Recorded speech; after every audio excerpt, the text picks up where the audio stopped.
اس کے بعد کیا ہوا؟ جب گئے طاعون پھیل گیا. طاعون پھیلا تو عورتیں اور بچے جو بچے ہوئے تھے وہ بھاگے. جو کچھ بچ گئے تھے آگ لگ گئی جنگلات میں. جنگلات کو جب آگ لگی تو پھر وہ باقی بھی بھاگ گئے. اب صرف بچا تو پیر ٹیلے کے اوپر کھڑے ہیں گولر کے درخت کے ساتھ، اس کو پکڑ کے آپ کھڑے ہو گئے. اب تو آپ کی آنکھوں سے بھی یہ جیسے آگ نکل رہی. عالم استغراق میں چلے گئے، گم عالم استغراق کے اندر. کھڑے رہے، آگ جلتی رہی، کھڑے رہے، آگ جلتی رہی. ایک جگہ تو میں پڑھ کے حیران رہ گیا، کہتے ہیں 12 مائل آگ لگی اور آپ یوں کھڑے عالم استغراق. آنکھیں بس کھلی ہیں جیسے کسی شے کو دیکھ رہی اور آگ مسلسل لگ رہی. اب کیا ہوتا تھا؟ جو چرندے پرندے درندے سب آ کے آپ کے پاس کھڑے ہو جاتے، بیٹھ جاتے. پرندے آ کر آپ کے شولڈر پہ بیٹھ جاتے، آپ کے سر پہ بیٹھ جاتے. ایک عجیب سی کتاب. 12 سال گزر گئے. اللہ اکبر. Can you believe? عالم استغراق کے اندر 12 سال گزر گئے. ایک دن اشراق کی نماز پڑھنے کے بعد بابا فرید الدین گنج شکر رحمۃ اللہ علیہ کھڑے ہوئے. صوفیہ پر لنگر تقسیم ہوتا تھا نا اشراق کے بعد، تو فرمانے لگے کون ہے تم میں سے جو میرے صابر کا جا کے روزہ افطار کروا دے؟ اسے 12 سال ہو گئے. تھوڑی دیر کے بعد ایک لڑکا کھڑا ہوا.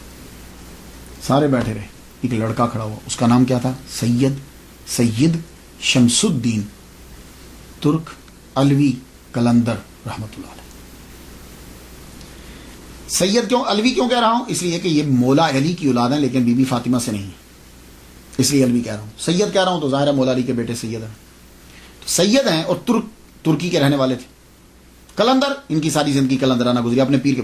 یہ آئے تھے بابا فرید کی بیعت کرنے کے لیے. تو بابا فرید الدین گنج شکر رحمۃ اللہ فرمایا تھا کہ تیرا فیض میرے پاس نہیں ہے.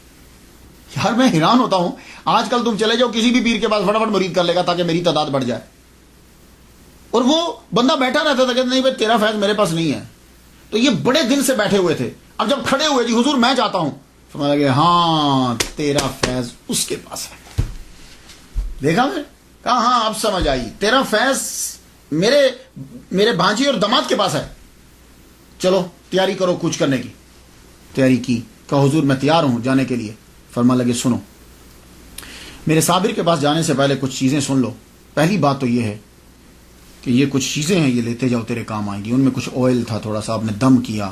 کہا کہ میرے صابر کو 12 سال ہو چکے ہیں ایک ہی حالت میں کھڑے ہوئے، یہ لے جاؤ آئل.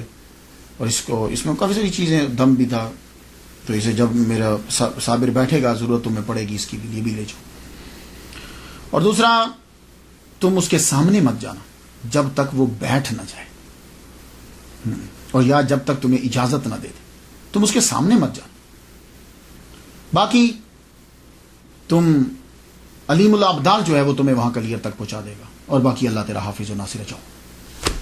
سید شمس الدین ترک قلندر علوی رحمۃ اللہ علیہ روانہ ہوئے. دعاؤں اور نصائح کے ساتھ وہاں سے روانہ ہوتے ہیں. کس